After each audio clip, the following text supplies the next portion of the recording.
Well, just outside of Rosman, North Carolina, sits a former NASA facility where you can have a spot to view our next meteor shower. Meteorologist Dan Bickford takes us inside the Astronomical Research Institute.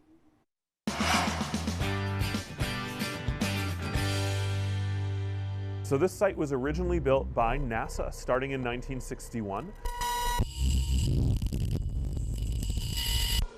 And it was part of a network of sites around the globe that was designed to do some of the first communication ever to satellites. And a lot of satellite technologies were pioneered here at this location.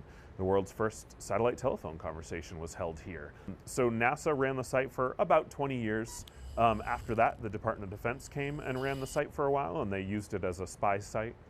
They were spying on other people's communication satellites and probably a lot of other things that we don't really know for sure what was going on here at that time. After the Department of Defense moved out in 1995, the nonprofit Pisgah Astronomical Research Institute, PERI for short, started in 1998. Let's move on to our next stop. Whether it's during field trips or after school programs, there's a lot to see and learn.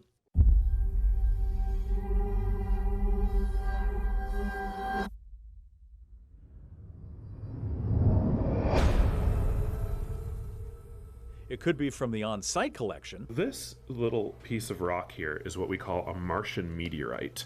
And these make their way to Earth when a really, really large meteorite smacks into Mars. Or it could be from one of the numerous programs. They have 4 different summer camps this year. Well, today's rain may have brought you a little relief, but you'll be dealing with increased pollen again, whether it's suffering with allergies or constantly cleaning your car. 7 News meteorologist Grant Roberts tells us how you can beat the season by pinpointing pollen timing.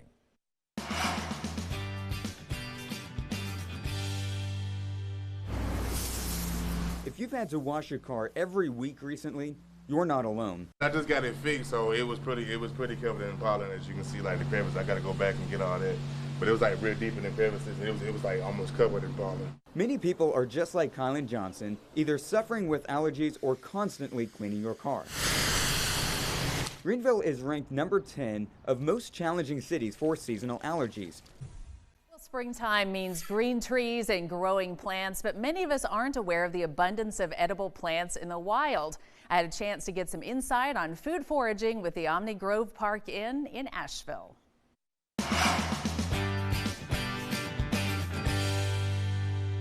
Well, there's a great saying that there are old foragers and there's bold foragers, but there's no old, bold foragers. It takes some courage to head out into the wild and find plants that are not only safe, but healthy to eat. Christian Marr with No Taste Like Home leads groups around the Omni Grove Park Inn to do just that. As spring weather gets warmer, storms roll in. A big part of the damage comes from the winds those storms are bringing with them. So how can you best protect your property and yourself? 7 News meteorologist Malachi Rogers gives us a look at how to stay safe and sound from damaging winds.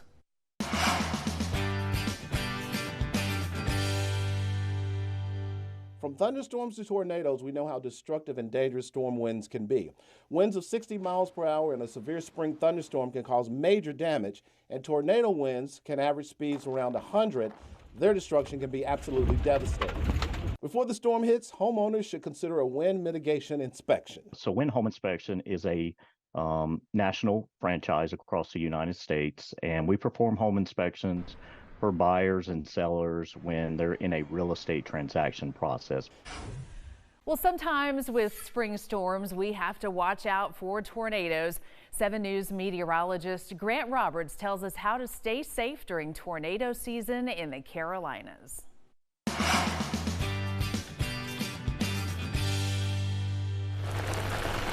During the spring months of March, April, and May, the weather tends to get more active and can usually bring severe weather. That includes the possibility of tornadoes. So how do tornadoes even form? First ingredient is what meteorologists call wind shear. This is where you have winds at the surface going in one direction and winds higher up away from the surface going in a second direction. When those winds interact, you start to get a horizontal rotation taking place. The second ingredient is lift or instability. This is the tendency to rise. So it will take that horizontal motion and begin to lift it vertically. And when that takes place, you eventually get your tornado.